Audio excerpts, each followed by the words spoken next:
Anda pikir saya ikut dalam konstelasi Indonesia? Ya ora nedan apa. Indonesia ini kelambi cekak gua kan suwek-suwek.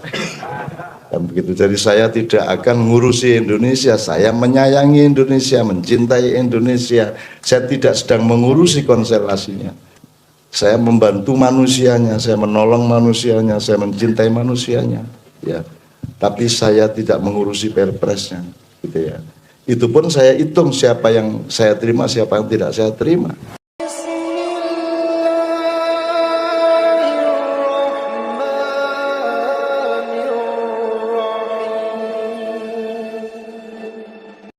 Saya hidupnya begitu. Emang apa yang Anda yakini benar apa? Ojo meneh Kanjeng Nabi ku Jokowi ku ya ora mudeng.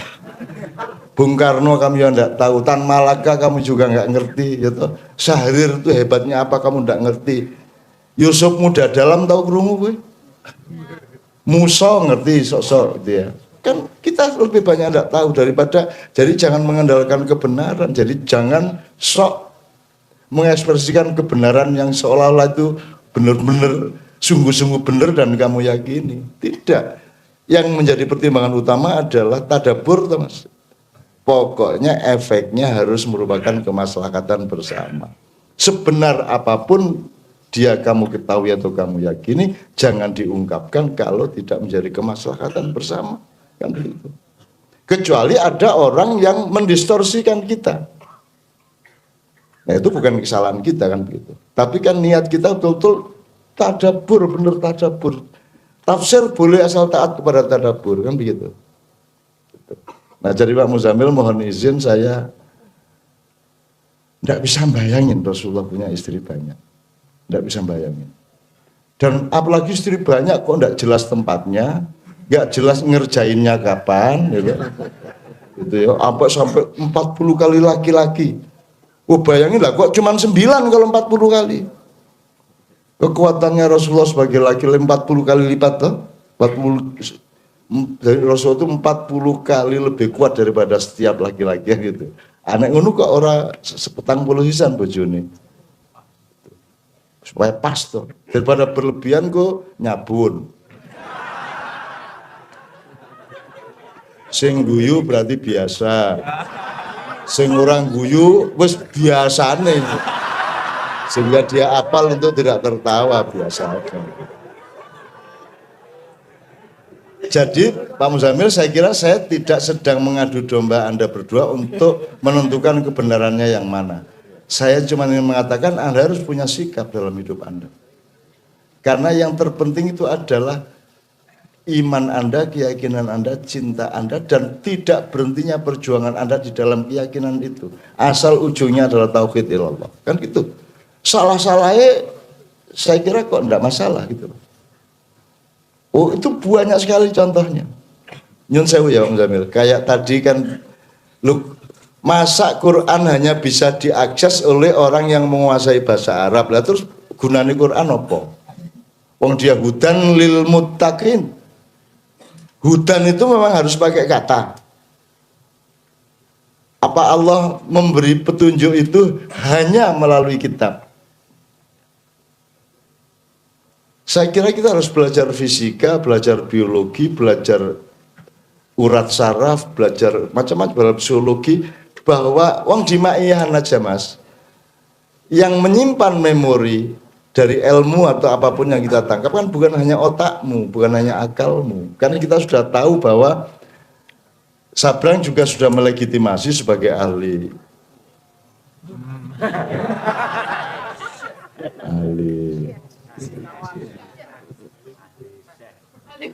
Ya, ahli kubur. Sing saben malam Jumat bali nang omahe ta. Saben malam Jumat ahli kubur bali nang omahe. Arep melu gaple. Kemarin dimarahi sama orang itu. Dimarahi sama orang di mana itu, Gresik apa di mana itu, marah. Memang bener tuh roh itu pulang setiap malam Jumat menurutku. Di Bojonegoro nesu wae. Ayo para nono cegaten nah gitu. Ayo Aku nuk diurusi wong edan itu. Aku nak sak kuburan ki kowe kudu nyegat wong pira kowe ya to. Kowe sing ditakoki sing ora-ora kowe iki wajan. Urusan pertanian kamu ndak tanya, ya toh. Tanah sudah kena narkoba kamu ndak tanya. Ya toh, kapitalisme pupuk kamu ndak tanya, sing ditanya itu apa betul ahli kubur pulang hari Jumat. Daripada kamu jawab tak jawab terus kamu juga tidak yakin, mending setiap malam Jumat kamu ke kuburan. Begitu orang sing arep muntah, ayo. Ayo.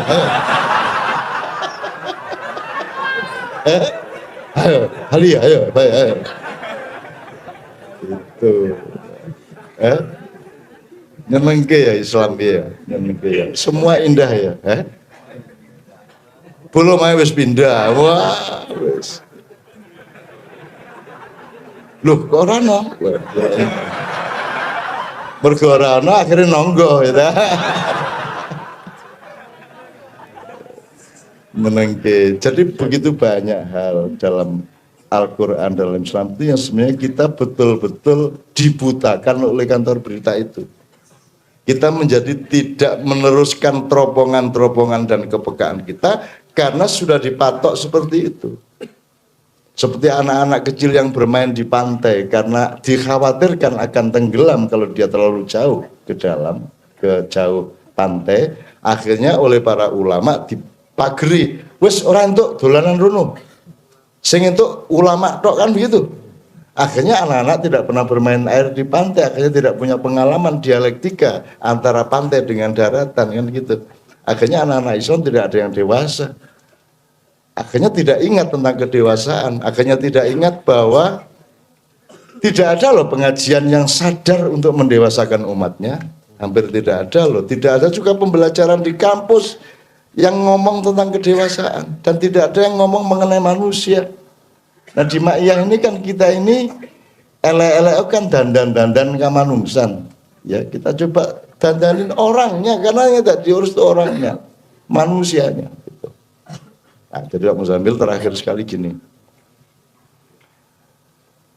Hudalil Mutakin itu salah satunya adalah melalui teks yang kemudian dimushafkan atau dirumuskan zaman Sayyidina Utsman. Terus orang menyangka itulah Al-Quran, padahal Al-Quran hanya alat untuk menyampaikan Al-Quran. Qurannya kan dia software Mas. Jadi sama dengan penyair, puisi itu bukan yang kamu tulis itu, puisi itu ada di dalam dirimu, kamu mengekspresikannya melalui kata, kalau pelukis melalui warna dan garis-garis kan gitu. Nah, kita di sini kemudian karena terdidik oleh kantor berita itu sejak meninggalnya Sayyidina Ali bin Abi Thalib, akhirnya kita menganggap bahwa Islam itu adalah, kalau istilah kita ya gedok, bukan telanya kan gitu. Nah, mari kita sekarang waspada terhadap seberapa banyak kita menggedokkan Islam. Kan gitu kan. Oh ini gedok itu telo ya, kudune awake dhewe goleki telone kan gitu. Bahkan sekarang ini kalau ngomong bukan yang literer ya. Kalau ngomong sikap itu setiap golongan sudah menjadi agama. Ngomong sikapnya loh, ngomong budayanya loh ya. Meskipun secara literal mereka tidak bilang itu agama. Meskipun juga sudah ada yang ngomong itu agama. Jadi golonganku ini adalah yang masuk surga. Kalau ada selain golonganku yang masuk surga, dia harus minta tolong dulu kepada golonganku. Ngono ya. Ngono arek-arek.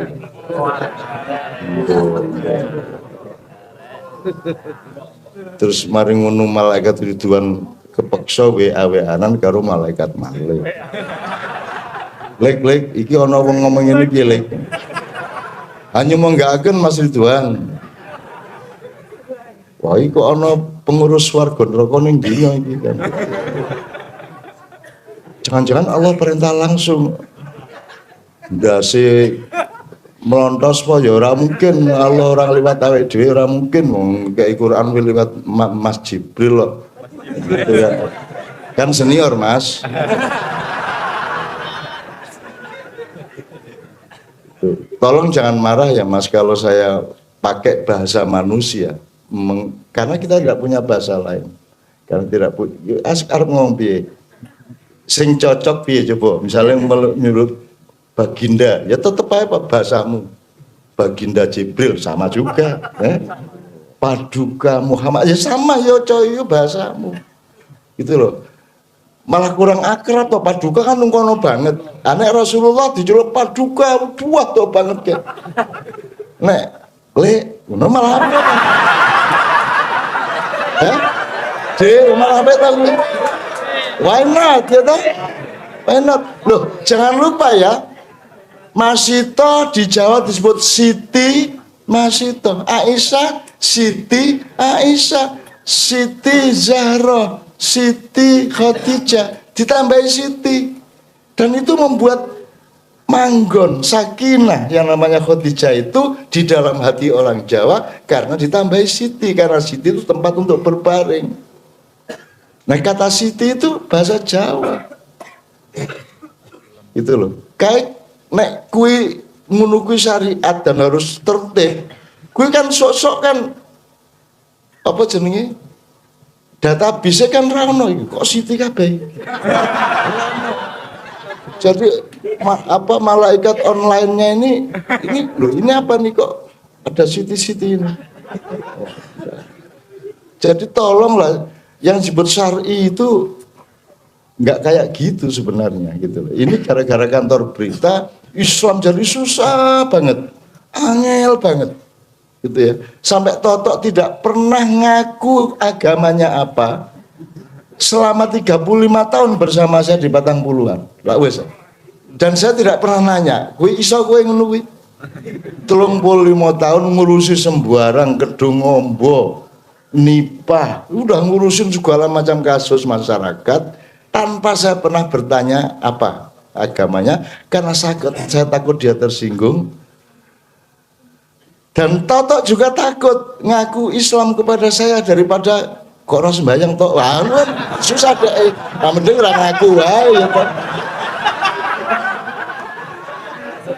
Mulanya takjak umroh supaya dia punya saldo. Saya punya cerita tentang agamanya Pak Toto. Iya. Gitu ya. Saya kan ditipu oleh teman-teman Kiai Kanjeng, gitu ya. Jadi teman-teman Kiai Kanjeng bilang kalau Pak Toto ini komunis, gitu ya. Pak Toto itu komunis, gitu ya. Nah, waktu itu Pak Toto kan sakit di rumah sakit di Bethesda Stroke kan. Saya datang ke Pak Toto. Nah, karena katanya teman-teman Pak Toto komunis, saya tidak mendoakan Pak Toto, hanya diam saja. Saya gini, pokoknya hanya ngobrol-ngobrol saja, pokoknya Pak Toto gini. Karena wah ini kalau komunis betulan, saya doakan kan percaya sama Tuhan nanti ini. Pak Toto ini nggak percaya sama Tuhan, ya sudah nggak usah didoakan saja. Maaf Pak Toto, saya waktu itu betul-betul mendoakan kan, tapi kan sembuh.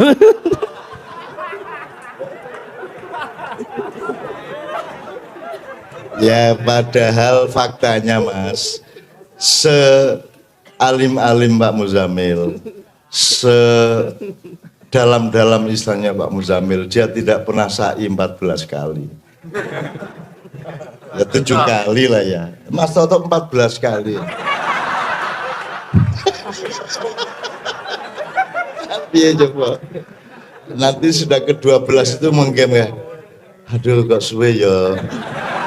Tapi ya kalau kudune kan 1, 2, 3, 4, 5, 6, 7 terus potong. Ini enggak 1, 2, 3, 4 Tadi aku membayangin jen-jen do teko guyu. Wong piye iki? 14 kali. Nah, tapi akhirnya Allah memberi kemurahan, iya dia niatnya baik dan aku diberi bonus oleh Toto, maka aku akan beri bonus ampunan kepada dia. Kira-kira ya, aku husnudzon apa-apa toh. Husnudzon loh, saya ngomong itu husnudzon bukan saya menyimpulkan. Kalau kesimpulan tidak ada di dunia ini, tidak ada kebenaran. Al-haqqu min rabbika tok. Kita tuh pokoknya berbuat baik, sama-sama nggak tahu sebenarnya. Anda tuh kan tidak tahu Mak Kiai Muzammil. Aku tahu yang Anda tidak tahu. Dan aku diam aja. Ya lah. Hidup itu nggak harus semua transparan. Mudah, nek transparan. Ya udah Mas, nek transparan benar ya mudah toh. Nggak bisa dong. Ya ada yang transparan, ada yang tidak. Semua ada ukurannya masing-masing. Ada yang kita katakan, ada yang tidak kita katakan, ada yang ditutupi, ada yang kita buka, kan gitu. Dan kita harus pelajari kenapa yang ini harus ditutupi, kenapa yang ini tidak boleh tahu. Bukan hanya sebaiknya, tapi tidak boleh tahu. Ada sesuatu yang Anda dilarang tahu. Misalnya badannya istri tetangga. Gitu. Dan banyak sekali, ndak usah istri. Masing-masing Anda kan tidak pernah melihat barang satu sama lain. Ya. Kejopo ada screening sudah sunat atau tidak di depan masjid. Masjid ini hanya untuk yang sudah khitan. Nah karena ini hukum, maka harus ada perangkatnya, diberikan satu ruangan untuk yang masuk masjid screening dulu, verifikasi sudah sunat atau belum. Nah karena jumatannya sudah komat, masih ratusan orang, nah, kalau masuk ruangan kan suwe itu akhirnya lihat sampun. Buka sarung itu kalau pakai sarung, kalau pakai jin dikeluarin. Sampun toh.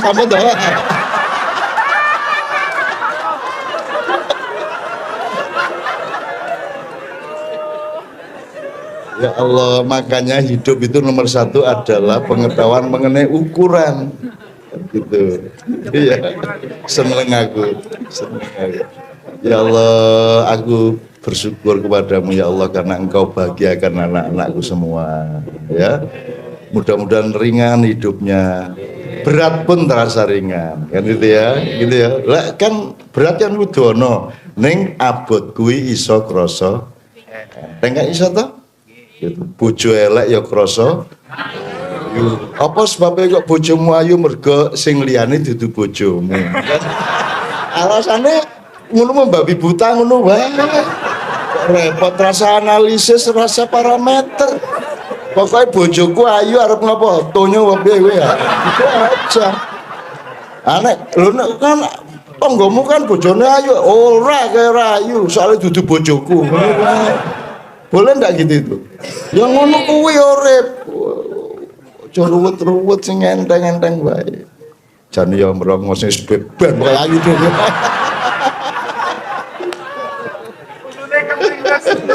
Seneng aku. Urip yo aja dingel-ngel to ya, ayo digam. Dan mari kita melonggarkan orang lain, beri kelonggaran kepada orang lain sebagaimana kebiasaan Allah dan Rasulullah. Kemarin di mana? Yang Iqra itu di mana, Mas Muhyiddin? Saya tanyakan, coba fenomena lain selain Iqra apa? Isma, undur, apalagi? Soal 3, kenapa Allah nyuruhnya Iqra untuk ayat pertama? Kenapa kok tidak Isma? Kenapa tidak undur? Kenapa tidak apa kalau rasakan usur apa? Usur. Enggak, rasakan bahasa Arabnya. Tuh. Nah, kenapa tidak? Kenapa kok Iqra? Padahal kalau lihat fakta kehidupan, tunarungu itu lebih berat daripada tunanetra. Betul enggak? Kok Anda tidak disuruh Isma? Soalnya ku nek Isma, ku itu kabotan enggak gue, kita diberi kemurahan dengan Iqra itu tok. Ya. Iqra itu lebih longgar, lebih meringankan kita. Makanya kalau Isma mati kamu. Sama dengan solu kama usolli mati kita. Makanya Rasulullah sangat meringankan. di bidang apa saja. Maka teman-teman sekalian jangan mempersulit siapapun, jangan menciptakan kesulitan kepada siapapun. Ayo kita ringankan, meskipun tidak lantas gampang-gampang ke. Gampang ke tidak sama dengan gampang. Ya, kan ada yang gampang ke gitu ya. Tapi maksud saya itu menciptakan sesuatu itu ya yuridu bikumul yusra. Allah itu menghendaki mudah bagi kamu. Ojo dipersulit. Kalau kita mempersulit itu Tuhan agak nolongso. Tujune aku, Gusti Allah. Bayangin aku dudu aku, Tuhane. Wis tak jantur kowe kan. Tujune aku gitu. Allah itu tiap hari gitu ngeluntur. Tujune aku Gusti Allah. Ini orang tak sikat ya kabeh. Ya Allah ya ndak ngomong gitu, aku bayanganku wah itu ya. Ayo bayanganku kan memang bayanganku kan Allahnya sendiri kan laisa kamitslihi syai'un walam yakul lahu kufuwan ahad tan kinaya apa tan kinaya sapa tan kinaya ngopo, pokoknya segala sesuatu yang kita bayangkan tentang Allah itu tidak seperti itu, maka kita hanya bisa merumuskan bayangannya. Jenenge wayang. Kayak Puntadewa, kayak wayang Puntadewa dudu Puntadewa. Makanya Anda orang Jawa Maya, saya sama Sabrang dan teman-teman pendidikan sudah menyiapkan naskah teater yang kita pentaskan, mudah-mudahan nanti tanggal 4, 5, 6 atau 45 atau 56 di Taman Budaya yang berjudul Sengkuni 2019. Tepuk tangan Anda ini tanda bahwa Anda sedang salah paham. Mesti do salah paham gue. Wes gue tak apusi gue. Gue pokoknya begitu Anda nonton itu selesai, gitu toh. Gitu toh. Gitu. Anda pikir saya ikut dalam konstelasi Indonesia ya ora nedan apa. Indonesia ini kelambi cekak gua kan suwek-suwek. Dan begitu, jadi saya tidak akan ngurusi Indonesia, saya menyayangi Indonesia, mencintai Indonesia. Saya tidak sedang mengurusi konstelasinya. Saya membantu manusianya, saya menolong manusianya, saya mencintai manusianya, ya. Tapi saya tidak mengurusi perpresnya, gitu ya. Itu pun saya hitung siapa yang saya terima, siapa yang tidak saya terima. Beliau ini sudah 2 tahun minta ketemu saya dan baru tadi sore tercapai. Gitu. Dan seterusnya teruskan. Jadi gitu ya. Jadi ayo kita uremu dadi enteng ngono ya. Ya, amin ya rabbal alamin. Pak Muzamil, ada sisa enggak soal Rasulullah tadi? Ya itulah cara beliau memperlonggar orang, gitu ya. Akhirnya kan apa ya, luar biasa kan. Jadi apa yang saya sampaikan dengan referensi yang saya punya, dengan apa yang disampaikan oleh Senior Somad, beliau mencoba mencari jalan tengah yang akhirnya melonggarkan kita semua. Jadi bahwa bukan kepada itunya, ya, bukan kepada Rasulullah itu apakah poligami atau monogaminya, tetapi beliau mengajak kita, ayo mengambil hikmah dari apa yang telah terjadi dan kebaikannya itu yang lebih penting. Dan saya kira itu memang selalu cara beliau. Kalau berpikiran sama dengan mainstream itu bukan beliau, gitu ya. Dan ini cukup melonggarkan, ya. Yang mau poligami ya beliau tidak larang, yang tidak itu tidak dilarang. Ya monggo, sing penting outputnya adalah kesolehan. Nah kan begitu akhirnya. Ini luar biasa ini. Oke. Nah, jadi beliau memang keluar dari perdebatan itu, kan gitu, keluar dari situ, gitu ya. Dan ini maka orang banyak, mana Mas yang tadi nulis di Instagram ada. Nah iya, sampean belum paham beliau, gitu ya. Loh kalau beliau suruh sama dengan orang lain, ya bukan beliau. Beliau nih orang, coba amati, orang yang tidak pernah sama dengan mainstream. Gitu ya. Maka kalau sampai mengukur beliau dengan baju Pak Said, ya keliru. Mengukur beliau dengan Kiai Ma'ruf Amin, ya keliru. Gitu ya. Ini Gak bisa diukur dengan ukuran-ukuran itu. Bahwa unsur Pak Said ada pada beliau, iya. Sewaktu-waktu. Unsur Ki Ma'ruf Amin ada pada beliau sewaktu-waktu. Tapi beliau siksa. Nanti ya.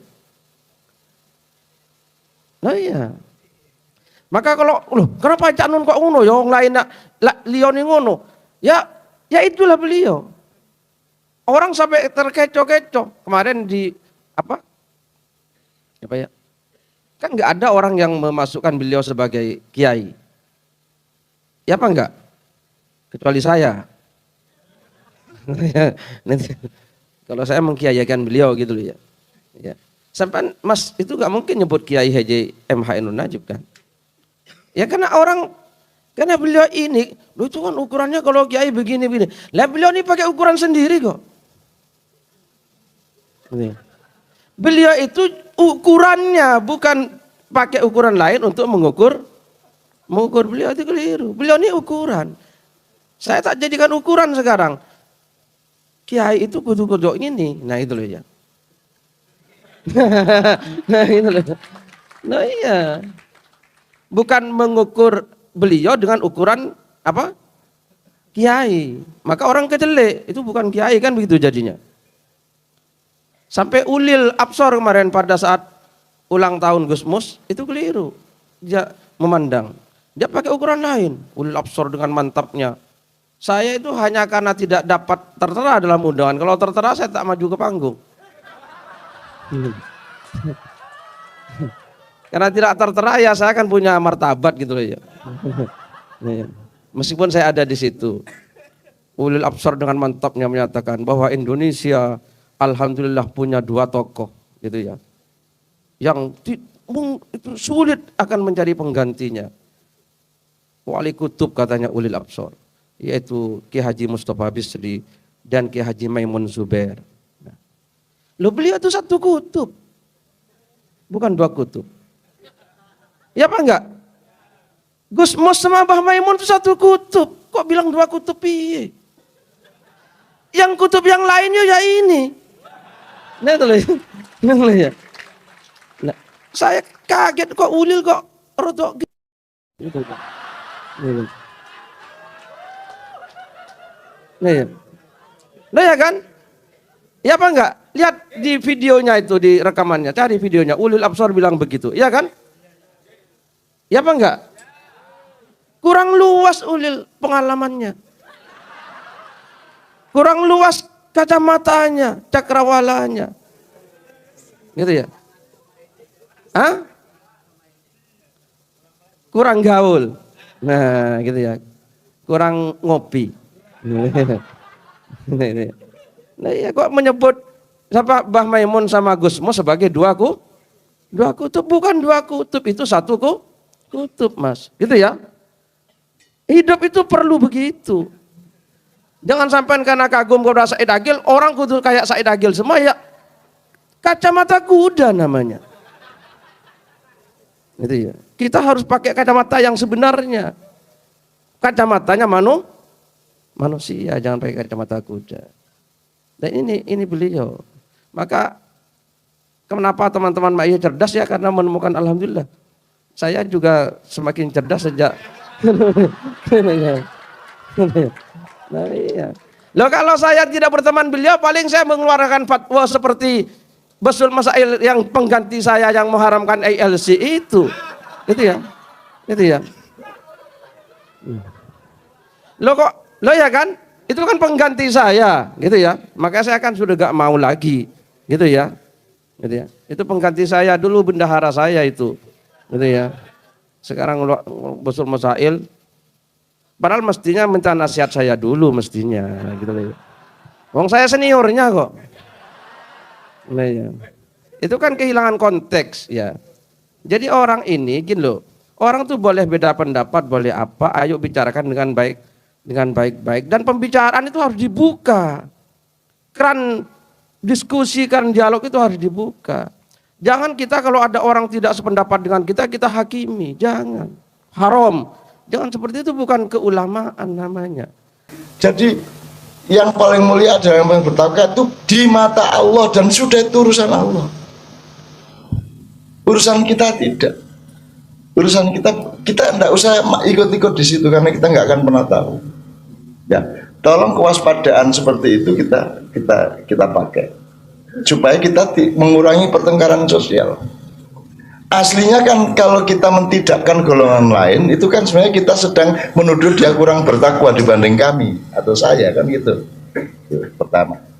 Yang kedua, kalau tidak bil hikmah, ya, kalau tidak bil hikmah tapi bil hak misalnya, maka ratusan ayat-ayat Allah itu bertentangan satu sama lain. Coba Pak Muzamil ini. Yahdillahu may yasha wa yudhillu may yasha. Allah memberi petunjuk kepada siapa saja dan menyesatkan siapa saja. Satu, ini statement Allah nih, benaran teknis sudah. Nomor dua, dalikal kita pula raiba fihi hudan lil muttaqin.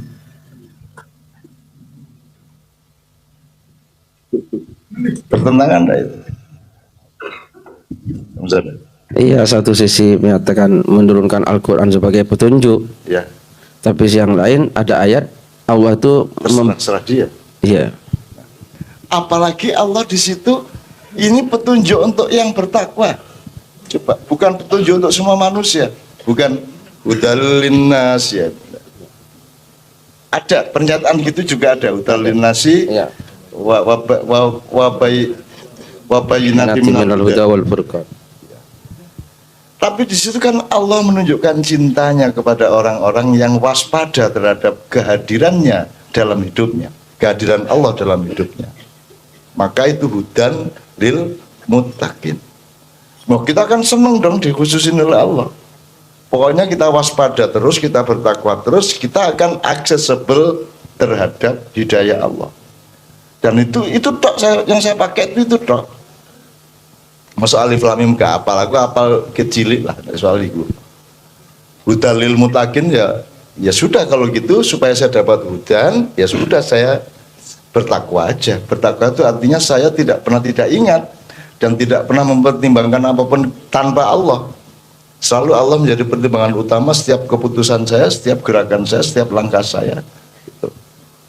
Maka saya akan mendapat jaminan apapun saja, apalagi nanti ada inna nazzalna dzikra wa inna lahu lahafidun. Al-dzikra ini sudah saya tanya sama Cak Fuad, apa ini yang dimaksud hanya Quran? Apa bukan apa saja yang sifatnya dzikra, adzikr ilallah. Jadi kalau kita melihat pohon menjadi ingat kepada Allah, berarti itu termasuk adzikr. Itu kan juga kesalahan. Jadi orang bilang ikro bacalah, dikira suruh baca Quran. Qurannya kan belum ada waktu itu. Quran yang mushaf itu ya. Bacalah Quran, dasarnya ikro loh. Piye? Untung nabinya yang disuruh Muhammad ya. Nah iya. Nah, ini kalau belondang. Nah iya. Nah iya. Ngerti belondang ya Mas? Iya. Belondang itu pelawak dari Sri Mulan. Dia itu jangankan bener, salah aja bener dia. Ditagih hutang itu dia malah lah pokoknya ini. Dulu sampean digurung bayar. Lah yang jangan digurung bayar kok. Kata rene barang lapo. Gue soalnya tak bayar, lapor ini barang. Marah dia malah. Akhirnya yang lagi hutang tuh malah minder akhirnya kan.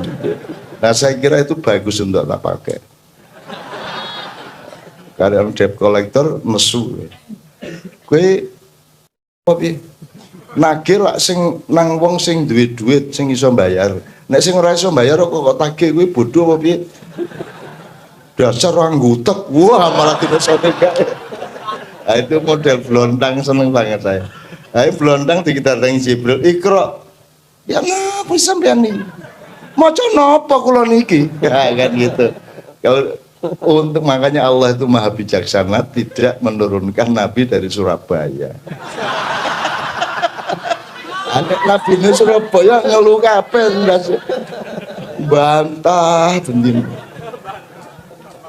Ayo khutbah aja dibantah kok para hadirin, para jemaah yang berbahagia. Semua utang gak bayar ya bahagia ya coba. Itu ya, satu. Nomor dua gini, saya kira teman-teman sudah perlu belajar diem-diem masing-masing atau bareng di sinau bareng Anda di kelompok Anda masing-masing. Untuk sederhana aja epistemologi, meneliti kembali pemahaman masyarakat, terutama mainstream tentang kata. Saya sudah konfirmasikan kepada Ustadz Nur Somad di Kenduri Cinta kemarin. Setahu saya yang ada di Indonesia itu fuqaha. Fuqaha jamak min faqih, artinya orang yang memahami Hukum Islam. hukum Islam. Jadi parameternya jelas. Objeknya adalah hukum Islam. Yang memahami, mempelajari dan menjadi pakar atau ahli, dia disebut faqih, jamaknya fuqaha. Saya kira itu cukup banyak di Indonesia. Meskipun hukum Islam versi kantor berita Muawiyah tadi itu. Ya. Tapi pokoknya dia mempelajari dan parameternya. Tapi kalau ulama, apa parameternya? Saya tanya Pak Nur Somad. Kalau ulama, orang yang mengerti. Alim itu orang yang mengerti. Tapi tidak ada ditunjuk anunya, wilayahnya. Ngerti apa? Tidak ada petunjuknya. Ngerti apa? Satu-satunya indikator atau satu-satunya yang bisa kita cari sebagai rujukan adalah Rasulullah.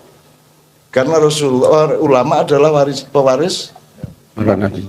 maka kita cari kriterianya pada Rasulullah. Kalau ahli ilmu fikih menurut Ustadz Nur Somad, ketika itu belum ada ilmu, apalagi dengan pendekatan akademis. Jadi tidak bisa mewarisi ilmu Nabi. Waktu itu belum ada fikih, belum ada frame akademis ilmu itu.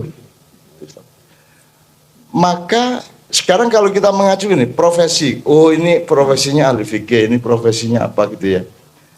Katakanlah profesi itu kata yang benar deh. Tapi kapan-kapan ada selidiki bahwa profesi itu tidak seperti yang disimpulkan umum selama ini. Nah, Rasulullah itu apa? Budayawan.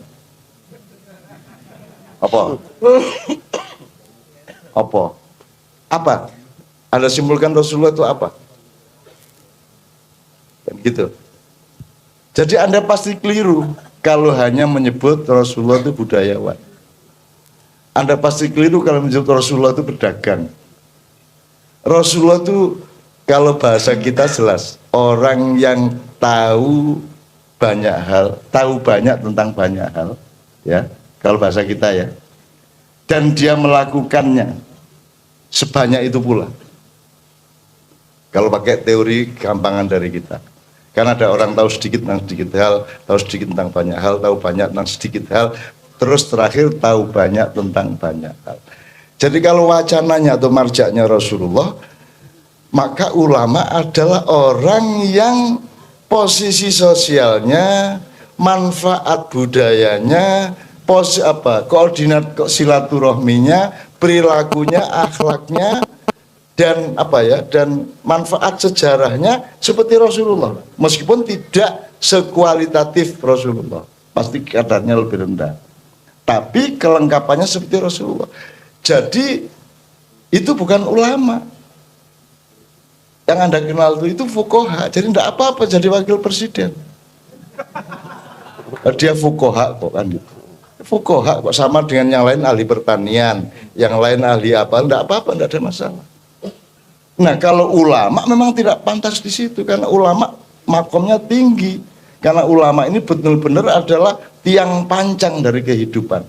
Petani tanya ke dia, pesilat tanya ke dia, orang sakit tanya ke dia, kan gitu.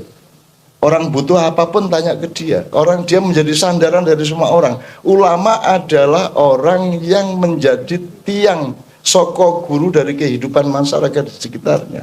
Dan itu dulu banyak ulama. Sekarang kan cuman pakar suatu bidang. Itu bukan ulama. Gitu. Nah, tolong ini dipelajari. Saya tidak mengatakan beliau bukan ulama. Gitu. Beliau adalah fuqaha. Gitu. Tapi ya tidak apa-apalah.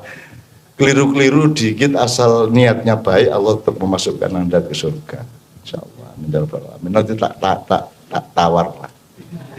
Niku jangan mboten ngertos macam bandel arek, sampean sepuro mawon. Gak sinau brosing tok ae. Warkop tok ae.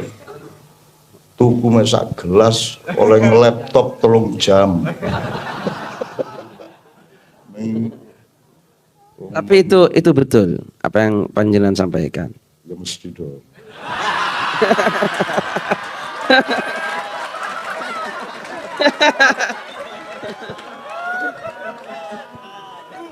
Enggak terkonfirmasi dalam referensi gitu ya. Jadi gini loh ya.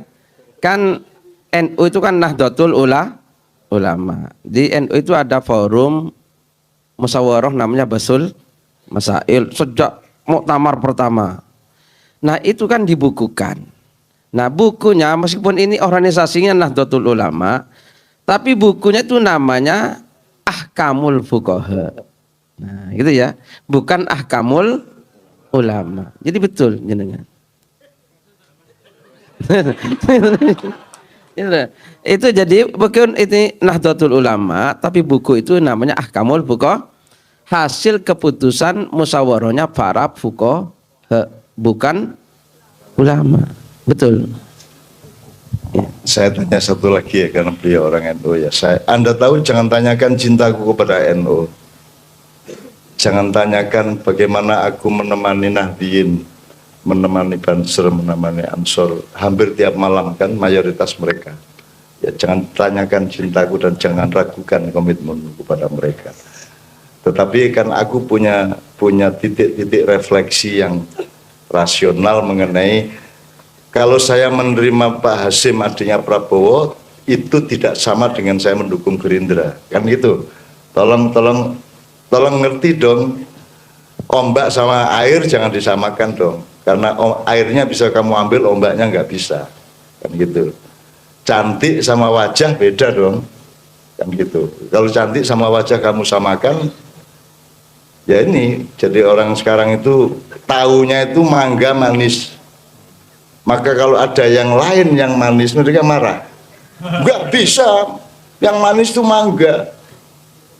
Yang selain mangga nggak manis. Dah. Coba, orang ngertinya mangga, mau gimana lagi? Mau marah bagaimana? Mau gimana lagi? Ya sudah. Dia pikir sawo nggak manis, mau dia nggak pernah makan sawo. Ngerti nih, ngertinya cuman dari kantor berita itu tok. Dia tidak mendengarkan kantor berita dari dirinya sendiri maupun dari yang lain-lain. Akhirnya begitu. Nah, Pak Muzamil saya tanya, sekarang kan orang NU ini kalau umatnya disebut Nahdliyin. Kalau sekarang ngomong kata atau makna bahasa, Nahdliyin itu apa? Ilmu kata loh ini, ilmu bahasanya. Itu kan dari kata Nahdoh. Nahdoh itu kebangkitan. Jadi Nahdliyin orang-orang yang bangkit.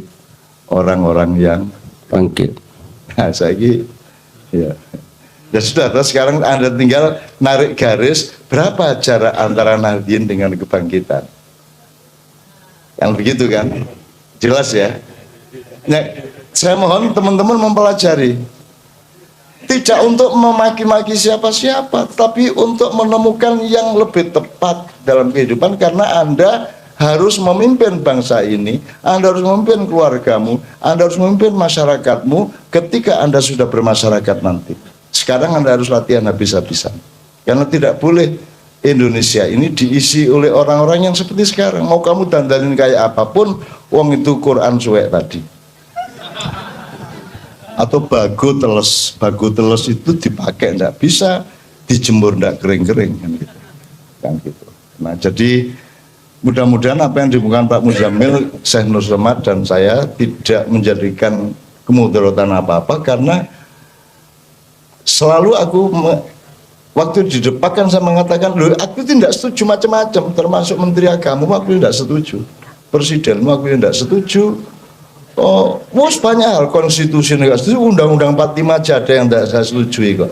Tapi aku cinta sama kamu, but I love you. But I love you, kan gitu.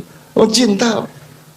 Gue kadung ditengi cah wedok, ya wis arep piye meneh apa? Ditengi cah lanang.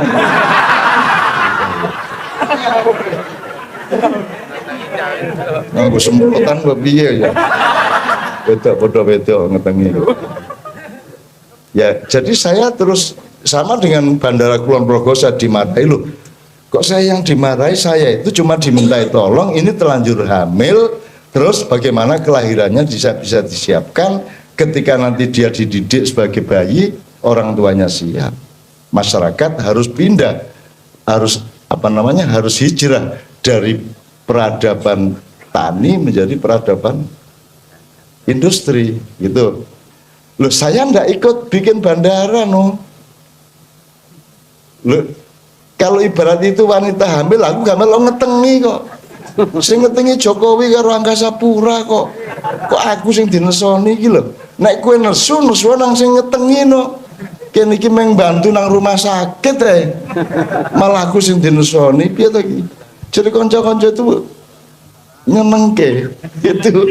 Untung saya loh. Untung saya sekarang, bukan saya 5 tahun yang lalu, 10 tahun yang lalu. Kalau saya 10 tahun yang lalu, gak melok-melok. Untung aku hari ini yang sudah penuh kelembutan. Tuh, Anda tidak tahu saya sangat radikal orangnya. Ya. Maka saya tidak mau memimpin Indonesia itu khawatir kecuali Allah memaksa. Tapi kalau saya disuruh hanya dengan alasan-alasan keindonesiaan dan kemasyarakatan kerakyatan, aku mual. Aku akan rombak ini benar-benar. Dan aku akan gunakan tangan sekeras-kerasnya untuk merombak ini.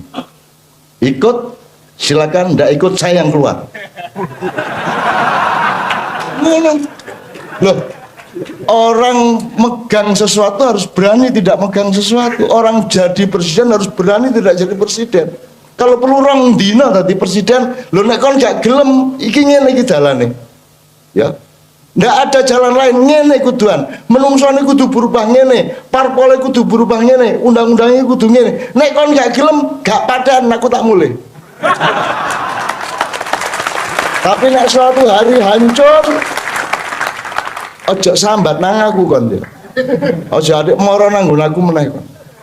Ya. Kon niku nyolong gak kondo-kondo bareng wis kate ketangkep KPK kait moro nang nggon aku. Pak ngono ceritane arek-arek iki. Nggih. Pas proyek ndak bilang-bilang. Pas OTT sambat. Kan gitu. Arek-arek iki ngene iki. Ses anak buahku, anak asuhku ndek dunya iki masyaallah kadang-kadang sambat Gusti Allah sampean niku nggih lan apa lho repot-repot. Kula sampean genggen mriki niki aku. Wah niki jan mulane iblis niku leres ya. Iblis itu bener sependapat sama saya, cuman outputnya beda, policy-nya beda, pendapatnya agak sama. Iblis punya kesimpulan sangat canggih bahwa manusia itu merusak bumi dan menumpahkan darah satu sama lain, sama kesimpulannya dengan saya, gitu ya. Tapi outputnya beda. Iblis tidak mencintai manusia, aku mencintai. Maka wis gak apa-apa, ya gini tak tampung kabeh, gini. Wis ora nesu aku, ora mungkin nesu cuma aku sudah memaafkanmu sebelum engkau membuat kesalahan. Sudah aku maafkan sejak sebelum aku sudah kontrak seumur hidup dunia akhirat, aku maafkan siapa saja. Gitu loh. Jadi ora ono masalah nek biyen nek biyen kon petor sikilmu kon gitu biyen dan aku sudah dilarang ibu saya tahun 90 awal saya sudah dilarang oleh ibu saya untuk melakukan jombang-jombangan kayak gitu itu. Dulu aku ya kali jagan sihir sondak-sandat wis gak. Ya, sudah sekarang aku cinta kepadamu dan aku menjadi seluas bumi untuk engkau tinggali di dalam hatiku, gitu ya. Wis sak karep boleh kayak. Ya, Pak Jamil. Assalamualaikum warahmatullahi wabarakatuh. Saya mau tanya tentang distorsi yang tadi dibahas oleh Pak Yai Nur Samba, Nur Somad, distorsi bahwa Nur Somad, maaf Ini sama bareng. Iya.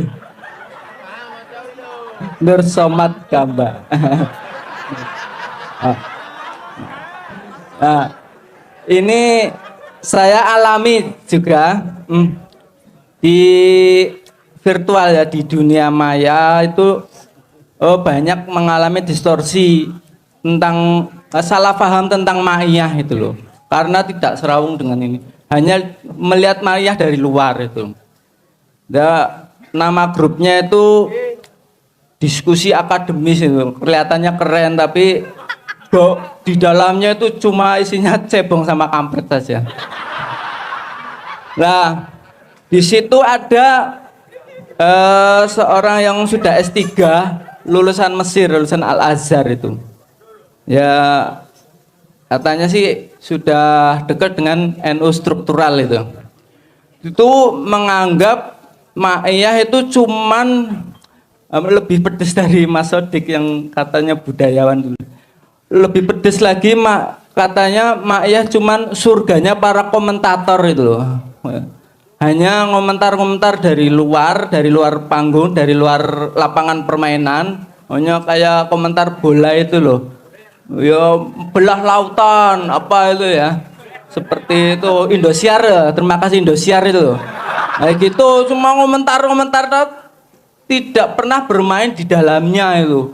Saya kan agak marah. Lah Mbah Nun itu sejak dulu, sejak zaman Orde Baru itu sudah menyelamatkan Kedungombo, menyelamatkan, saya sebutkan menyelamatkan Lapindo, itu korban Lapindo diselamatkan, sampai para korban di Kulon Progo juga dihibur, diobati lah, jangan sampai terlalu marah, nggak sampai ngamuk.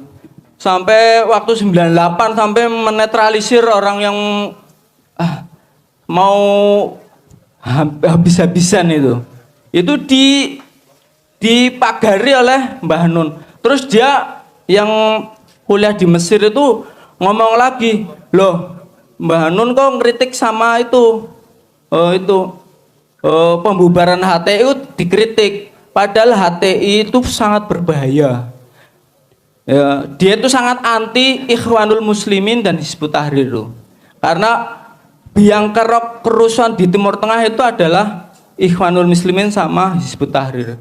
ISIS itu akar mulanya itu berasal dari Ikhwanul Muslimin. Jangan sampai ideologi Ikhwanul Muslimin dan Hizbut Tahrir itu sampai diekspor ke Indonesia. Jangan sampai orang Indonesia itu meniru radikalisme yang ada di Timur Tengah, sampai terjadi berdarah-darah di Suriah, Libya, Mesir dan lain sebagainya itu. Nah, beliau itu atas nama kepedulian pada Nusantara agar damai, tapi kok menyalahkan Mbah Nun secara sepihak begitu. Nah, saya usulkan untuk bertemu saja. Tapi alasannya dia masih di Mesir maksudnya. Ya, kalau ada Mas Kuncoro di Mesir, yang duta besar di Mesir, mungkin ada waktu untuk supaya hadir di sini, biar ada klarifikasi, biar serawung itu. Tapi beliaunya alasannya masih kuliah di Mesir, masih menyelesaikan disertasinya juga tentang anti Ikhwanul Muslimin, bahaya Ikhwanul Muslimin dan bahaya Hizbut Tahrir itu. Lah yang saya tanyakan, apa memang Ikhwanul Muslimin dan Hizbut Tahrir itu sebahaya itu kalau masuk ke Indonesia? Kalau mempertanyakan kebenaran yang sejati sesungguhnya, cuma mau nanya gambarannya saja sedihnya ruh, gitu aja. Sedihnya ruh.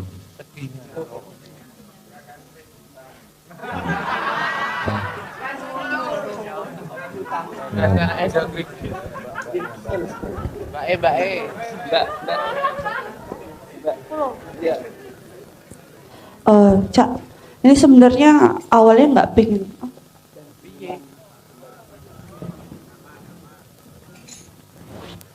Langsung nggak? Cak, ini sebenarnya awalnya nggak pingin nanya. Cuman pas Cak Non ada komen satu gitu lah, kayak hah gitu. Jadi harus nanya gitu loh. Nah, ini ceritanya saya nih di apa ya, lagi taklid, lagi mengikuti orang sebenarnya. Jadi kemarin tuh kan lagi mau skripsi Cak ya. Nah, terus mau menelitinya tentang Jawa kan. Nah, terus dibilang kalau Jawa tuh filsafat Jawa. Nah, tapi gimana caranya memahami filsafat Jawa lewat filsafat Islam gitu katanya. Ya udah kalau gitu aku mau pantengin semua kelas-kelas filsafat Islam gitu. Tapi tadi Cak Nun barusan bilang filsafat Jawa itu bukan Barat, bukan Arab gitu. Aku langsung lah, berarti aku selama ini disesati gitu. Berarti filsafat Jawa nggak bisa melalui filsafat Islam gitu. Karena katanya dalam filsafat Islam dan filsafat Jawa itu ada tentang ruh, kayak lembut, tentang konsep-konsep itu tuh sama katanya. Makanya kalau soalnya ada kakak senior yang dia S2 filsafat, tesisnya tuh tentang Semar. Dia pakai teorinya Mulasadra. Katanya karena Semar itu bisa didekati dengan filsafat Islam. Teorinya Mulasadra katanya. Terus oh gitu ta. Tapi Cak Nun bilang filsafat Jawa tuh bukan Arab, bukan Barat gitu. Jadi kan saya diruntuhkan gitu loh, diruntuhkan gitu. Tolong, ini paling iya dan tidak aja, ya atau tidak gitu aja, nggak usah panjang-panjang. Oke, terima kasih. Saya tanya dulu, tadi saya ngomong gitu nggak? Tidak.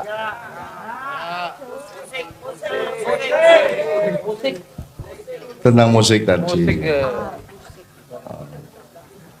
Saya kira saya sebaliknya kalau mau ngomong. Tapi ya, gini sih, salah pendekatan sih. Jadi Anda itu ngomong filsafat Islam ke Jawa itu sebagai lembaga, sebagai barang jadi. Jadi kalau Allah tidak bikin filsafat, jadi ada dua posisi ya, satu posisi mahdhah, satu posisi muamalah, atau posisi syar'i sama posisi ijtihad, kira-kira gitu ya. Nah kalau filsafat Islam itu kan syar'i, jadi itu Allah mengajarkan seperti itu, bukan Allah berfilsafat.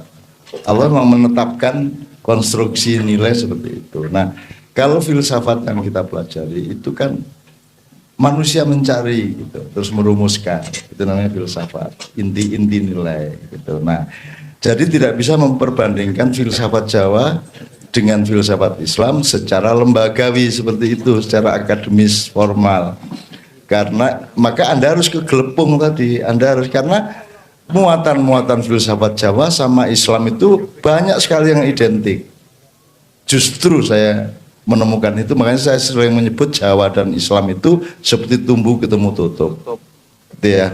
Jadi banyak filosofi Jawa yang sebelum Islam datang sudah mirip atau bahkan sama persis dengan apa yang kemudian diajarkan oleh Islam. Jadi kedua-duanya sebenarnya tidak ada masalah, tidak ada masalah. Akan ketemu kalau ngomongnya nilai, tapi kalau ngomongnya itu pelembagaan ini Islam ini Jawa, nah di situ kita terjebak. Sebenarnya dia tidak bernama.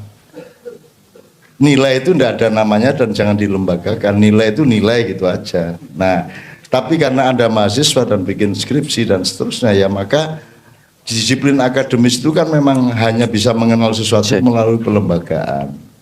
Ya sepiye meneh, ya kowe nek perasaku nek arep nulis kuwi turutono dosenmu. Jangan menulis idemu yang murni, pokoknya sejauh itu sesuai dengan promotormu, dosenmu, lakukan itu. Nah, karena tujuan orang kuliah dan menjadi sarjana adalah menyenangkan ibu dan bapak. Itu lebih tinggi daripada menjadi sarjana atau menyenangkan, membahagiakan ibu dan bapak. Perkara ilmu itu sesuatu yang lebih luas daripada universitas. Di pasar Anda bisa cari ilmu dimanapun. Sabrang nambahi ya. Oke. Ini aku ya rada mesake jane. Karena untuk kalau di dunia akademis kan yang dipakai akal, dan akal itu kayak peso tajam. Dia bisa, pandainya adalah memilah-milah. Sementara untuk memahami filsafat, untuk memahami keseluruhan sambungan antara Jawa, Islam dan konstruksi yang lebih luas, justru nggak dipisah-pisah, justru di bikin puzzlingnya. Itu pemahaman ini kemudian harus dipotong-potong dengan disiplin akademis iki. Aku yang mesake wae setengah mati wae kok mesti ngono wae. Piye mendefinisikan Islam karo pemahaman iki Islam iki Jawa nek padha-padha berbuat baik, Islam ngomong berbuat baik, Jawa ngomong berbuat baik, endi sing Islam endi sing Jawa, kan setengah mati itu. Ya tapi ya tantangan Anda sebagai mahasiswa monggo wae. Aku melu mesake ngono wae. Tapi aku pengen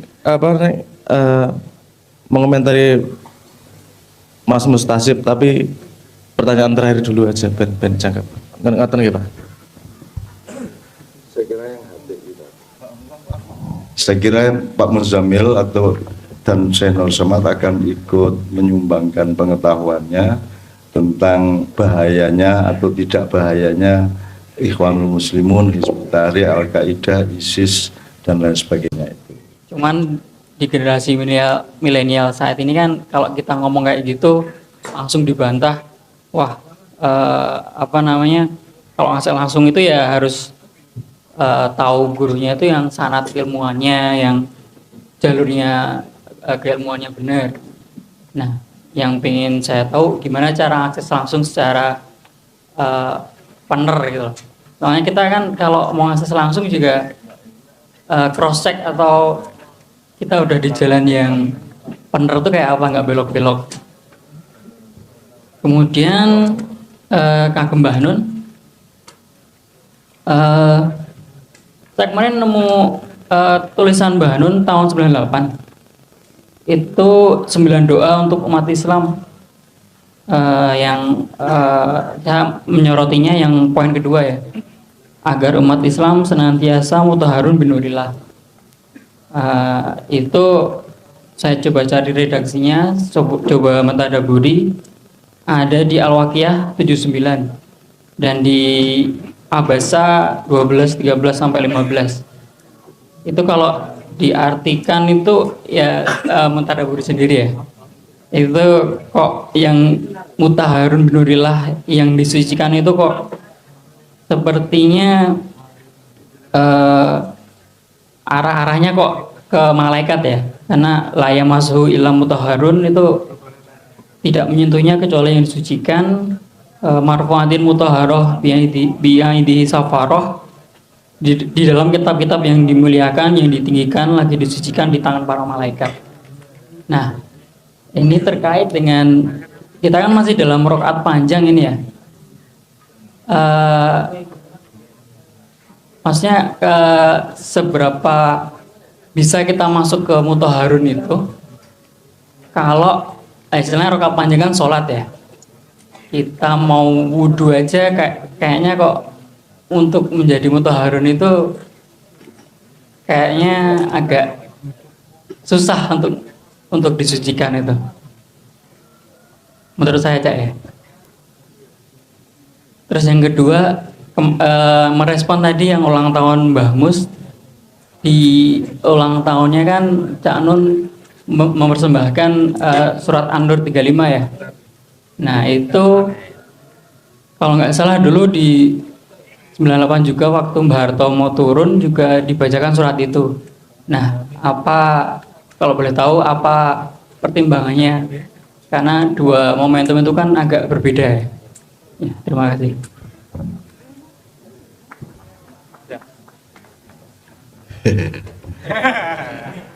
Gue berpikir dikotomis dia. Jadi nanti wajah kayak kuing kunjut tiba ngono to. Nah, cahaya. Ya, oke, silakan. Siapa? Ya oke. Aku gatel ya ngomentari apa sih ceritanya Mas Mustasib gue mau.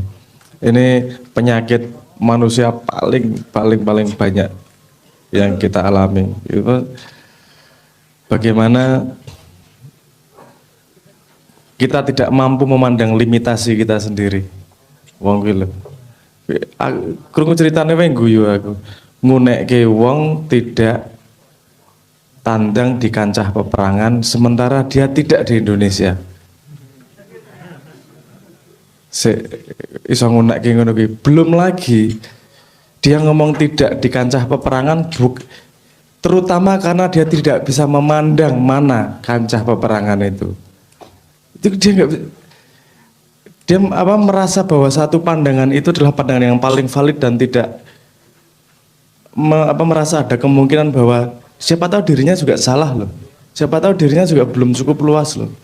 Kok kamu nggak perang di lapangan perang, cuman bisa nonton, bisa cuman komentar. Rumangsamu perang ki ming urusan politik kok mesake menuripe. Nek ora melu politik berarti ora melu perang banteni Indonesia. Rumangsane iku yo mesake mosok tok lawan arep pihak-pihak itu ya ora perlu tok sadarke juga. Enggak tidak ada satupun perdebatan yang akan bisa membuka mata manusia. Ora ono, perdebatan itu hasilnya adalah pertengkaran wis kuwi tok. Kecuali dua-duanya punya yang disebut sebagai intellectual honesty, kejujuran intelektual. Dan nek ada gini juga, satu lagi yang pengen saya komentari. Saya nggak tahu urusan HTI ya, saya nggak tahu urusan Ikhwanul Muslimin bagaimana bahayanya atau tidak. Tapi ada kecenderungan dalam manusia yang seperti ini sifatnya. Sekarang saya kasih contoh aja. Anda kalau mau memeriksa kesehatan diri, zaman dulu butuh ketemu berapa dokter? Satu dokter tok selesai. Saiki ono dokter untu nemeng 32 ono dokter khusus untu. Dokter khusus dengkul, meripat, kuping, segitu banyak dokter untuk satu badan manusia ini. Lama-lama ini nanti setiap gigi ada dokternya sendiri gue. Untuk mengetahui kesehatan itu lama-lama butuh 100 dokter untuk satu manusia itu. Kenapa? Intelektual itu kalau mencoba mencari penjelasan, kan dia pengen membelah-belah nih. Nggak akan selesai satu objek itu dibelah-belah. Kamu hanya mempelajari satu gigi, itu bisa nggak selesai seumur hidup. Karena luar biasa banyak detailnya di situ.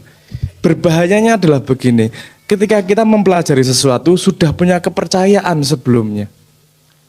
Misalnya gini, aku mempelajari air, aku sudah percaya duluan bahwa air itu berbahaya. Akan saya belah sedemikian rupa semua properti air dan yang saya ingat adalah yang berbahaya. Semua yang saya pelajari hanya akan menguatkan pendapatku di awal. Itu adalah pencarian intelektual yang mesake. Karena dia bukan mencari apa yang sebenarnya terjadi, tapi hanya mencari argumen-argumen yang bisa menguatkan pendapatnya sebelumnya. Nek gue belajar sesuatu, intellectual honesty. Ojo berpendapat dhisik, sinau sik, ojo dadi sapa-sapa. Nah, kalau orang sudah punya pendapat duluan, dia belajar ora sah. Gue nak nonton film Jepang. Kuwi mengurusan menggoreng tempe kuwi iso dadi film dawa banget kuwi. Enaknya tempe itu bisa gini dan segala macam luar biasa. Itu sifat intelektual tuh seperti itu. Gue mempelajari apapun tok belah sampai sekecil-kecilnya mesti ono ilmunya yang tidak selesai. Dan tapi itu semakin kecil kita akan semakin lupa sama kewaspadaan yang lebih luas.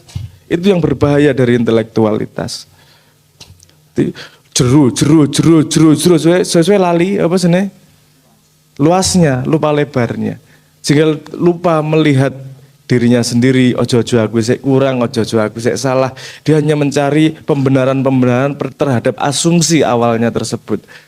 Tidak berani menyalahkan dirinya. Yo, efeknya akan seperti itu. Gampang ngomong iki salah kayak goblok, iki kurang bener iki ngene dan seterusnya. Kenapa terjebak karo teke dhewe? Dia tidak bisa lepas dari identitas itu tadi.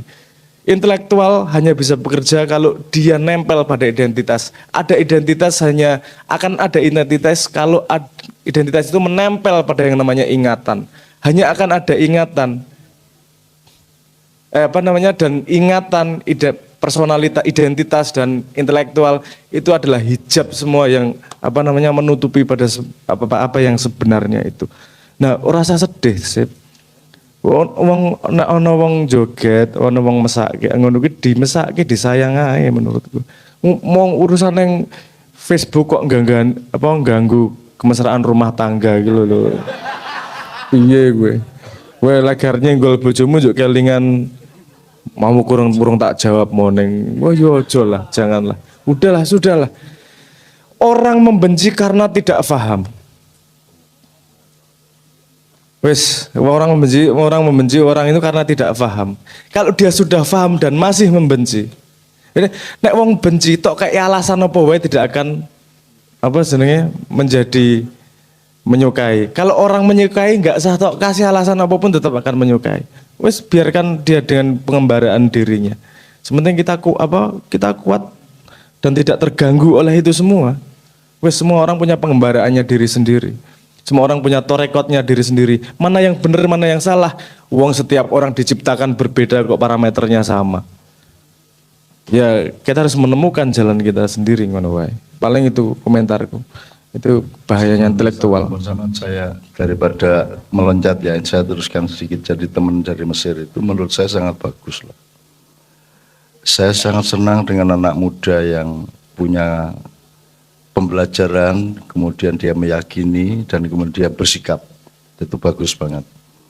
Cuma saya akan mulai tidak menghormati kalau dia tidak menerapkan sikapnya itu. Ya. Maksud saya gini loh, wong sudah yakin saya penyebar radikalisme, kok dibiarkan? Ya sudah jelas saya penyebar radikalisme, saya ini dan seterusnya lah dengan klaim-klaim dia tadi. Sekarang dia harus bilang ke PBNU kayak apa kayak ya, mengajukan rekomendasi apa usulan termasuk ke Mabes Polri, ke Menteri Dalam Negeri agar supaya MH dilarang, MAIA dibubarkan. Ya, saya dilarang dan kalau kalian tidak melarang saya akan melarang diri saya sendiri. Sekarang kalau anak itu sudah datang ke Indonesia, saya akan kasih panggung. Ya. Setiap undangan dari Polres, Polda, apalagi Kapolri yang minta tolong saya terus untuk soal keamanan, untuk soal persatuan ya, untuk soal anti radikalisme segala macam kan minta tolongnya ke saya. Semua daerah yang terancam persatuan kan minta tolongnya ke siapa lagi? Selama ini. Pilkada Jawa Timur karena rawan, siapa yang mengumpulkan Saipul sama Khofifah berempat satu panggung? Kalau saya ya selama ini kan saya diminta masyarakat dan lembaga-lembaga karena kata mereka hanya saya yang bisa ngumpulin mereka dan mempersatukan mereka. Jadi kalau nanti dia datang, begitu ada undangan tak lempar ke dia. Ini Pak pemersatunya. Jangan saya ini lu tenanan loh gue. Nanti saya akan rekomendasikan, saya minta identitasnya, alamatnya, nomor handphonenya. Nanti setiap undangan saya minta Zaki untuk merekomendasikan dia gitu loh, supaya yang tampil dia, karena dia yang anti radikalisme, saya radikalis kan gitu. Jadi aku seneng banget gue ngendengke penggaweanku. Wes kan nek arep ketemu aku ya mbuh kabeh carane kapan-kapan nek maiyahan subversif kan, karena kita pokoknya aku dibubarke wae lah, aku diusir nek perlu sekolah Indonesia gitu loh. Dan saya seneng banget itu. Kok tanggung-tanggung kok, saya di demo di Makassar tahun 90-an awal itu saya diwawancarai, gambar saya dibakar, buku saya dibakar, pokoknya MH gini. Saya bilang, wartawan tanya, gimana cak ini gini, lo bagus itu, memang biar mampus itu MH, biar mampus dia, biar tahu diri dia, belajar. Nanti tolong demo lagi dan yang dibakar jangan hanya bukunya MH, tapi MH-nya dibakar. Oh ini ceritanya panjang dan aku terus Makassar mencekal MH gitu kan. Wong aku ikut biar nih kepingin ke acara kan. Kepingin karena undangan pegel aku rabine kapan aku ikut. Kok malah saya dicekal, ya terbalik. Saya yang mencekal siapapun saja kalau saya mau. Kalau Allah mengizinkan tak cekal kabeh gue. Saya tidak punya keterikatan apa. Saya ini cuman fal ya'budu rabb hadzal bait alladzi at'amahum min ju' wa amanahum min khauf. Urusan hidup cuman ju' wa khauf. Dan saya mengabdi kepada yang punya Ka'bah, dan saya mendapat keamanan dari Allah, mendapat makanan dari Allah. Sebagaimana Siti Maryam. Benar-benar saya dikasih makanan oleh Allah. Sebagaimana Siti Maryam, tidak lewat penjual, tidak lewat apapun. Di sini saya pernah mengalami. Ya, jadi gue yang ngono ngopo lho gue iki. Kelingan Mesir res piye gue. Mutasi pokok gue. Sorry ya. Saya terang-terangan seperti itu, memang gitu kan. Yang dikeluhkan kan supaya mesra sama istri. Ada apa kalau tidak mesra? Berarti ada masalah kan dengan itumu kan gitu kan. Jadi gue kelamin ke hubungannya sama Mesir loh ya. Jadi Mas, itu gini. Jadi sekali lagi jawaban saya sederhana. Kamu tegaskan itu, kalau saya radikalis sudah disuruh larang aja. Kalau saya tidak keberatan sedikit pun. Saya seneng, dan kalian sebenarnya tidak bisa melarang saya karena saya tahu itu. Ora iso kowe ngelarang aku leh. Saya pernah dicekal di Jawa Tengah, terus saya bilang sama Pangdam Jawa Tengah, sampai Mas Toto marah. Loh, piye caranya nyekal aku? Apa kalian sebarkan tentara di setiap perempatan jalan, sebarkan polisi di terminal-terminal supaya tidak bisa masuk? Piye caranya? Saya itu jalan itu ada operasi motor itu lengkap, PM, tentara, polisi lengkap di jalan Gondomanan itu lengkap. Jadi yang meriksa itu sekitar 20 petugas. Wes ora iso apa-apa, aku lolos kok. Pokoknya ada aja jalan terus. Loh kok ora ngerti Doan? Loh kok ora ketok? Lolos saya. Gitu.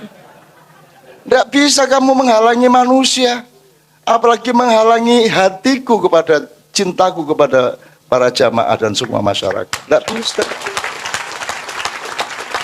Kamu pikir hidayah hanya lewat birokrasi, kamu pikir pelarangan hanya bisa lewat demokrasi? Tidak bisa. Aku hadir dalam mimpimu, aku hadir kok.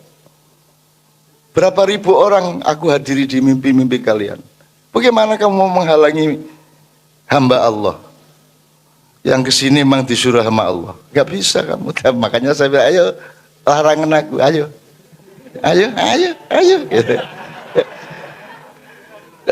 Yang jangan tanggung dong. Jangan cuma ngomong, jangan hanya rasani. Ditegaskan. Kalau perlu BIN, Mabes Polri, Mabes TNI, semua melarang saya. Nek iso, ayo. Emang lu punya aparat berapa untuk saya bisa lolos? Dengan mudah lah. Kan begitu. Wong kene iki udan gak telus atan. Ya, Sabrang mengalami bagaimana tawaf. Ribuan orang mengelilingi Ka'bah, kita tidak tersentuh satu orang pun tanpa ikut keliling, gitu. Kita seret tutup Hajar Aswad. Dan Sabrang nguntit di belakang saya, Brang. Hajar Aswad tak pegang, ayo Brang, gue nang nisorku, gue ambuk. Itu tidak bersentuhan dengan satu orang pun. Apakah saya hebat? Tidak.